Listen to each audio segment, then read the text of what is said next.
Hi there, Pursuing Freedom friends. Thank you for being with us today. I am so excited. We are going to geek out today big time with Michael Glaspie, who is the co-founder of Five Pillars Realty Group and also the co-host of Military Cashflow.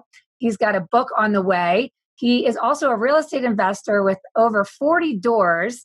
And I don't know if he wanted me to share this, but I'm going to because this is what gets me so excited. He's 30 years old. And you just heard me right. He's the co-founder of a real estate group. He has a podcast. He has 40 doors. This kid is crushing it. And I am just so grateful he's going to take the time to share his strategy, because here we are recording this in March of 2020, and we are all living through a wild ride. And I am excited for Michael to share his specific strategy on how he got into real estate in a super niched down way. He's providing value above and beyond what you get paid to do. He is serving his fellow veterans and military service people. And essentially, he's doing everything that Pursuing Freedom is all about, which is why I'm so excited to introduce him and let him share his story. So, Michael, thank you for being on the show today. Thank you for having me. Okay, so as always, we start from the beginning. How did you get into this business? And tell us about the strategy and the business model that you guys have implemented, because it's really impressive and I'm really excited for you to share. Absolutely. So for those who don't know, I'm actually a veteran. I served in the military for a little over 11 years. The last 8 years or so of my time, I was in special operations here at Fort Bragg, North Carolina. So I was doing a lot of deploying, training, whatever the case may be. My time was really stretched. And believe it or not, I just recently got out of the military this year in 2020 in January. So everything that you alluded to in the beginning was done while I was active duty. Now, the reason that's like a sticking point for me is as I was going through the military, my military service, my time in, it's very demanding, not only physically, but emotionally as well. And not just for me, but for many service members. And there was a time where I just kind of hit a bottom. And I knew that I had to do something else besides the military for 20 years. Unfortunately, when you serve in the military, one of the most common themes is, hey, finish your 20 years so you can receive a pension for the rest of your life. And just so you're aware, the pension is only half of your base pay at the end of the 20 years. So you literally work 20 years to get a fraction of what your monthly income used to be. You don't get to retire. You have to continue to work. You got to get another job. Mm-hmm. So I continue to tell myself, I was like, there has to be something. Long story short, I finally found real estate to be my niche out of many different things. I've tried a whole bunch of different stuff, but I decided to try real estate, and I tried everything. I started with wholesales, tried to borrow private money. I mean, you name it. And ultimately, my first transaction ended up being a subject to deal, or a deed in lieu of, depending on where you are in the States. Essentially, what that means is the mortgage stayed in the seller's name, but the property was deeded over to me. I did that for a total of $1,800, and the property was worth somewhere around $180,000. So this is my first investment ever. And my story that I like to coin it as is how I bought a house for 1% or less than $2,000. But that was it for me. It just kind of triggered it. I decided, okay, if I can get this creative and use some of my military problem-solving skills in real estate, then the sky's the limit. So fast forward a few years, and I meet Shelby, my business partner, and she was already dominating it in real estate transactional sales. She was the rookie of the Carolinas, both North and South Carolina, her first year in. She's actually a few years younger than me, completely dominated it. And then we met up and we decided that we wanted to build a team where she's a veteran as well. So we wanted it to be veteran centric, but also in a niche that we both were very comfortable with, which was investing. So as time kind of grew, we continued to bring on more like-minded veterans to kind of build out the agency. And we made sure that we wanted to solve all the problems that we had while trying to invest while active duty. So finding the right location, finding the right contractor, the lenders, the creative strategies to use the VA loans and all this other stuff.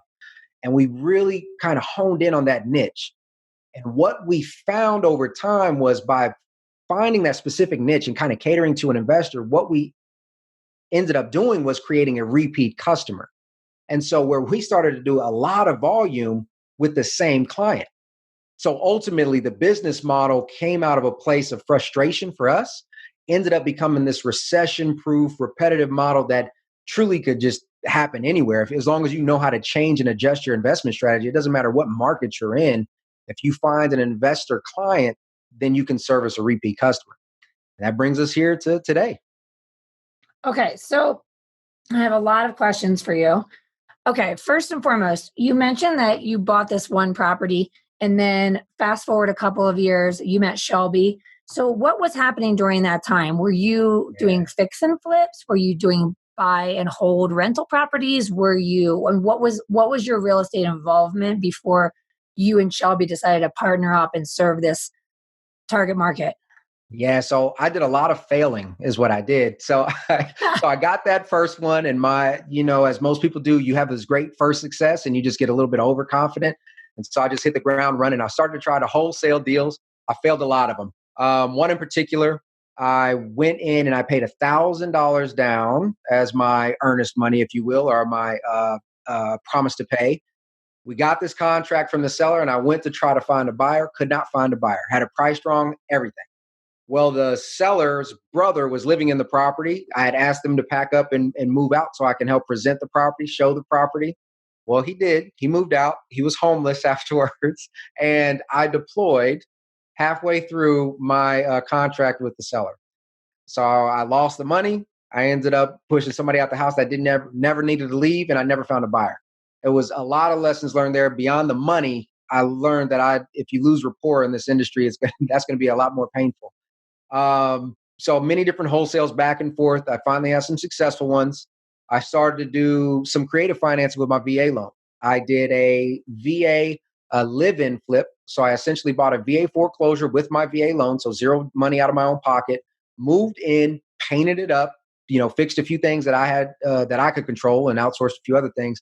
Sold it. I didn't hold it for the full 2 years to get rid of the capital gain, but I sold it about a year later and I made about $23,000 on that flip.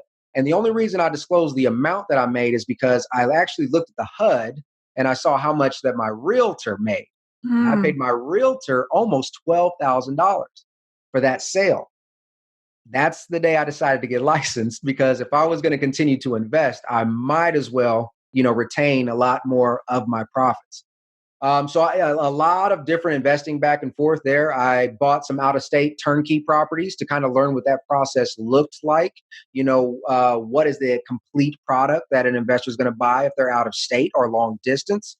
And then I did some multifamily house hacks, but I refused to take no for an answer. Even though I was deploying a lot, I kept trying to find creative solutions the entire time.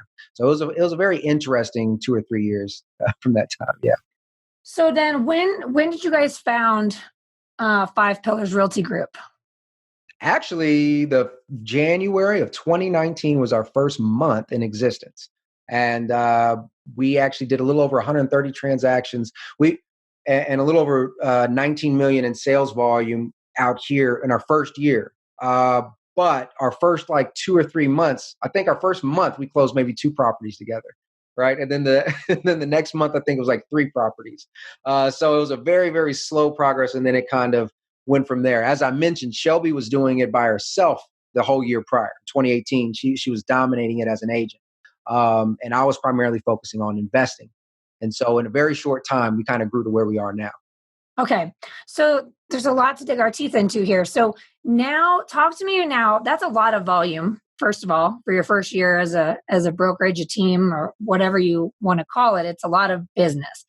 Um, so are you and Shelby operating as independent agents with your own unique marketing strategies, or are you marketing the team of Five Pillars Realty Group with one cohesive marketing strategy? I mean, folks that are listening want to know, how do I get to 19 million of volume, regardless of what the focus or the niche is? How are you guys communicating with, building rapport, building relationships, and attracting the sheer volume of business that you're doing, which is a lot?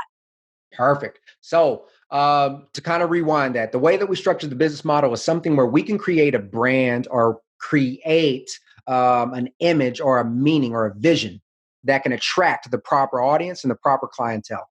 So, with that being said, we chose a firm that could cover a lot of our compliance and regulation portion of the business, but allowed us to self-brand. Okay, so a lot of other firms won't allow you to self-brand. You're forced to use their brand. So we created our own brand, the Five Pillars Realty Group, with the intent that this is an investor-centric team. And we made sure that every agent that came through either was in the military or affiliated with the military with some sort of investing background or intent to invest. So that is how we kind of built out. Now, everything we did from all of our networking events, all of our featured podcasts, or whatever the case may be, we always made sure that we went back to the point of us coming into business, which was to cater to the investor. Now, that volume that we discussed, it wasn't 130 clients that we represented. It was actually far less, because another gentleman on our team named Daniel Kidd, his first year ever, he did 57 transactions with only 15 clients. So he literally found what the client's goals were and then married the property up to the client. And this is one of the lessons that I learned when I was wholesaling. The reason I got the wholesale wrong the first time is because I didn't start with the end in mind.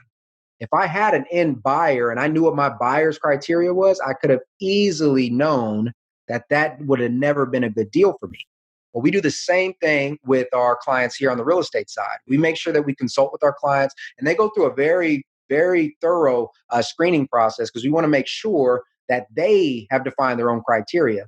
That way, when we present them with the property, they've already defined it. They can't tell us it doesn't fit their criteria, because they are the ones that went through that whole process to say, this is what I'm looking for. And ultimately, once you kind of make it convenient and show that you truly are listening and you can provide the solution that they're looking for, they're definitely going to come back 1, 2, 3, 4, 5 times, because that's the model of investing. You don't ever invest once. You invest consistently over a span of time to see the returns that you want. So this is really interesting. And for those of you who are listening, if you had the opportunity to tune into Craig Curlups' interview, who was recently aired on the podcast, he's actually the person who introduced me to Michael. And Craig is a real estate investor and contributor with Bigger Pockets, and he's in the Denver, Colorado market. So my question for you, Michael, is, I didn't mention it before, but you're in Fayetteville, North Carolina, correct? Yes. Okay. Now, what I know from having conversations with you is that price points are radically different in Denver, Colorado versus Fayetteville, North Carolina. What is your perspective, having worked with out-of-state investors as well as in-state investors, and then having friends that are investing in other more high-priced marketplaces? What is your perspective on the geographic market and how it plays into the success of this particular model of serving your clients?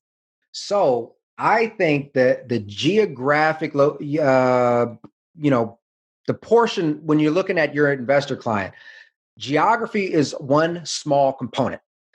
The strategy should be designed around the market norms. So our strategy here in Fayetteville, we do a lot of BRRRR, or cash out refinancing, delayed financing type of investments. But in Denver or in Charlotte or in New York, maybe it's more of a house hack play. Maybe it is more of a fix and flip play. But the concept of keeping the investor in mind, you truly are creating a repeat customer, because that's just the nature of an investor. So you have to keep those geographical, components or the market norms in mind as you're designing your business strategy. The one beautiful thing about Fayetteville in particular is it is a much lower price point. So we do see that out-of-state investors, when we tell them what our price points are, they kind of, they kind of have their mind blown. They're like, wait a minute, I can buy 10 units for less than $300,000. Yes, that's our market, right? We are a very cash flow centric market.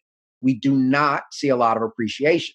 So, yes, we do have opportunities for value add, but sometimes there's just investors that are looking for a substantial cash on cash return or some sort of cash flow to create that financial freedom or whatever the case may be, that maybe their backyard can't provide.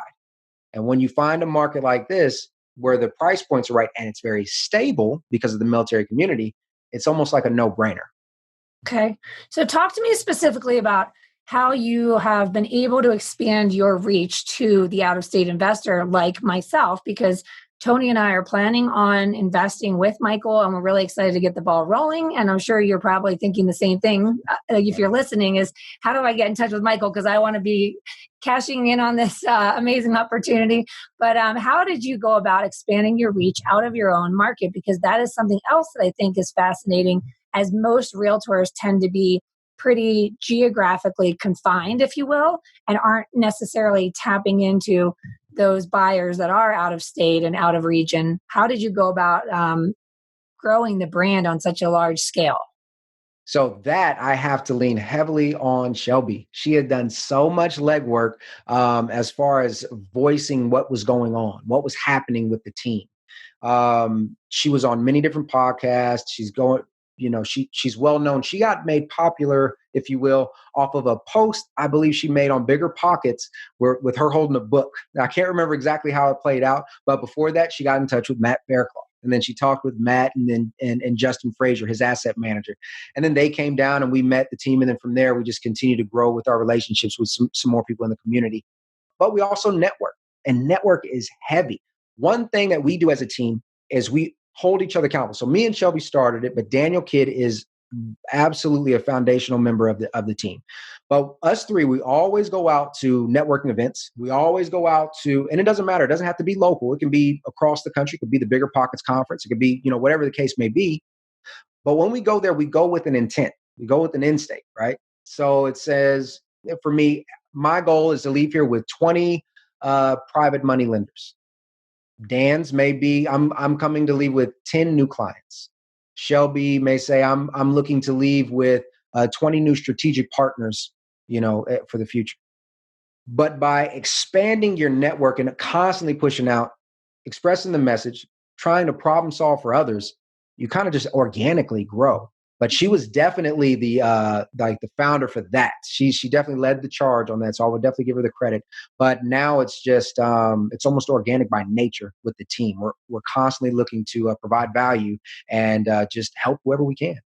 I love it. Now, let's talk about how you've gone ahead and successfully built what you call your third party team. Yes. You obviously need to surround yourself with resources to be able to help folks that are doing, which you glazed over the BRRRR method. But if somebody hasn't had the chance to tune into Scott Trench or Craig Curlup and hear us talk about this, BRRRR stands for buy, rehab, rent, refinance, and repeat. So you're buying a property that needs work, you're doing the work, then you're putting a renter in it, and then you're putting a mortgage on it, and then you're going to repeat the process. So you're able to recycle your investment a little more than you do when you just park a down payment and leave it there. So in order to do that successfully, whether you're in your own market or elsewhere, you need that team that you can trust. So talk to us about the team that you've built, and how did you go about building that team and vetting people? And I'm sure it's a lot of trial and error, but talk to us about that process.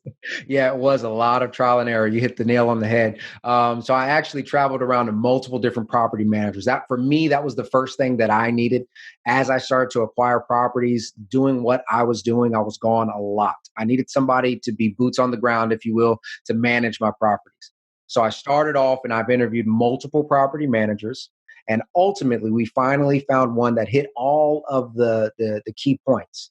I wanted to be able to communicate with them effectively no matter where I was. I wanted their response to be timely, and I wanted ultimately to make sure that they were screening the tenants appropriately and protecting, my asset, my property.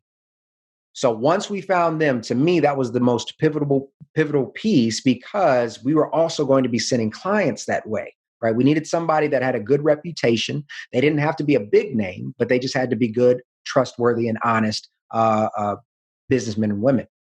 From there, thankfully, they had other people that they have done business with. So the property manager we use has actually been in the area for a little over 30 years, has done hundreds of fix and flips. And the contracting team that he used doesn't belong to him. It's not his organic team, but he's used them time and time again. And once he shared that concept, we had to test and vet them as well. Very responsive, very timely, very honest, hardworking, and trustworthy. Now, once we had that piece of the puzzle, that's essentially we like to call that the sweat equity piece. That's the labor piece. Now we needed some of the thinking pieces, right? We needed the attorneys who actually knew what a subject to was. We need some of the attorneys that could draft owner financing addendums, who could, create an amortization schedule, write up a promissory note without even batting an eye, right? We didn't need somebody who could go learn it. We need somebody who knew it and could guide us in the right direction and make sure that we were doing everything legally and ethically. And then we needed the lenders, the people who understood what delayed financing, cash out refinance, whatever the new term, is coined. They understood the strategies and they had methods to do it.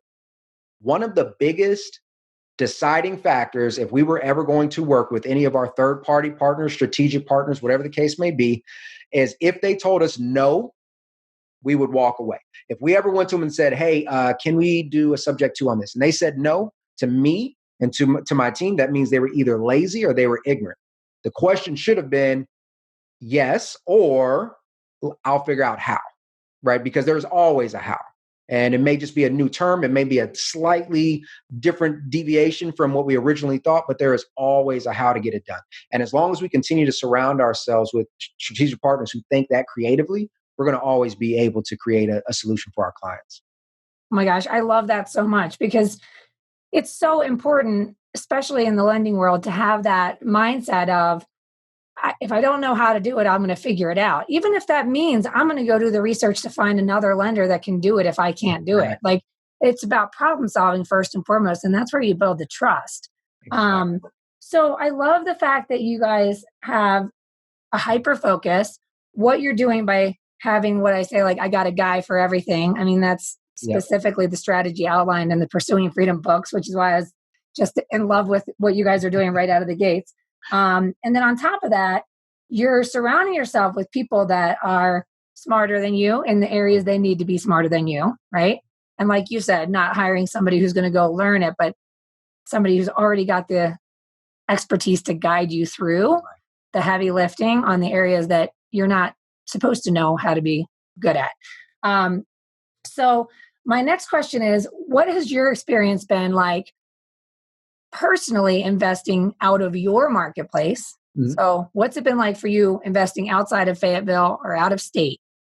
And then what do you see as the pros and cons to anyone who's listening and thinking, I've always thought about trying to buy real estate in a different part of the country, but I'm super intimidated. I'm really overwhelmed.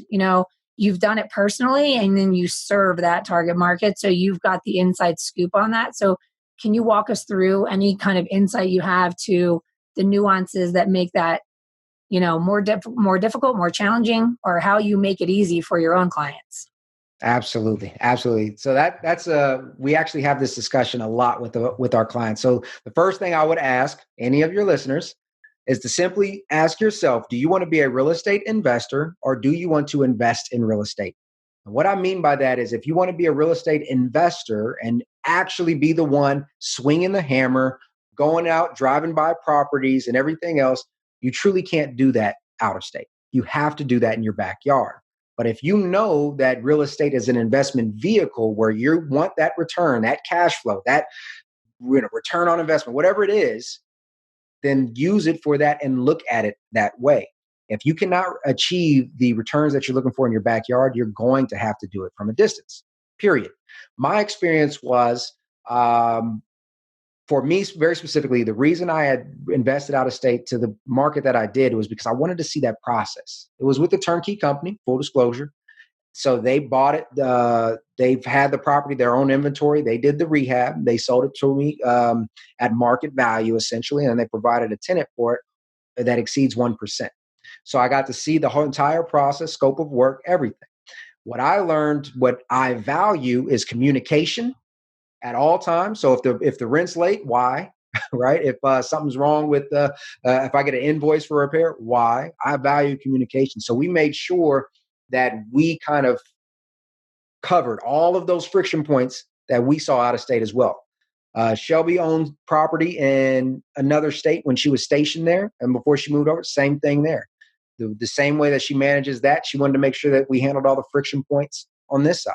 So as you kind of come to terms or come to light with whatever your decision is, do I really want to be the one laying down the floor and et cetera, or do I just want to invest in real estate in the proper markets? Now decide what are your absolute no-goes and what are your variables. Your absolute no-go will be like, hey, if I email you and I don't get a call back in 72 hours, that's a no-go. All right, now go vet based off of those criteria. But I truly enjoy it. I am a firm believer that you need to live where you want, but invest where it makes sense. And I know somebody else has said that quote somehow, somewhere, but I'm an advocate for that as well. I love that. I'm writing that down. You need to live where you want, but invest where it makes sense.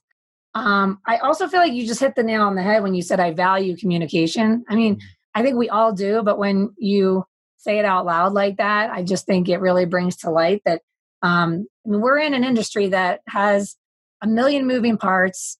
There's always going to be unexpected twists and turns. I mean, look at what we're facing right now in the world, right? And to be able to say I value communication is just that's the easiest way for us to successfully grow our business and navigate through any challenges is to communicate openly and proactively. So I love that. I guarantee you there are people listening that are like, I want to know more and I need to meet this guy and I need to know more about how I can buy 10 doors for $300,000. So can you please tell the listeners how they can find you, follow you, get in touch with you, all the ways? Yes, absolutely. So you can find me on Facebook. I do have a personal page and a business page, but Mike G, the Roman numeral 2, will probably be the easiest way on Facebook. On Instagram at michael.s.glaspie. Obviously, come and visit the Five Pillars Realty's website and Military Cashflow. Me and my co-host Dan Wynn. We're on there once a week, specifically talking about real estate or other passive income opportunities. And it's typically catered towards the servicemen and women, but by all means, I'm sure any audience member can take value from there. Well, Michael, mind blown. I love what you're doing. I am so excited to follow your journey and see how it continues to unfold. And I'm really excited to work with you. And I just want to thank you not only for being on the show today, but thank you for your service. I always get choked up when I say that. So thank you for your service and thank you for being on the show today. And thank you so much for having me. I really enjoyed it. All right. Well, Pursuing Freedom friends, get in touch with Michael if you want to learn how to start building your real estate portfolio in Fayetteville, North Carolina, or if you just want to follow his story because he's clearly doing it right. He's hyper-focused, he's hyper-service-oriented, and he's attracting amazing success and joy as a result of it. And that's what Pursuing Freedom is all about. So as always, if you're enjoying the content you're finding here, please take a moment to leave a review wherever you're consuming the content because it helps us continue to attract awesome people like Michael and help get this content found to keep you going on your journey. I love and appreciate you all. Make it an awesome day.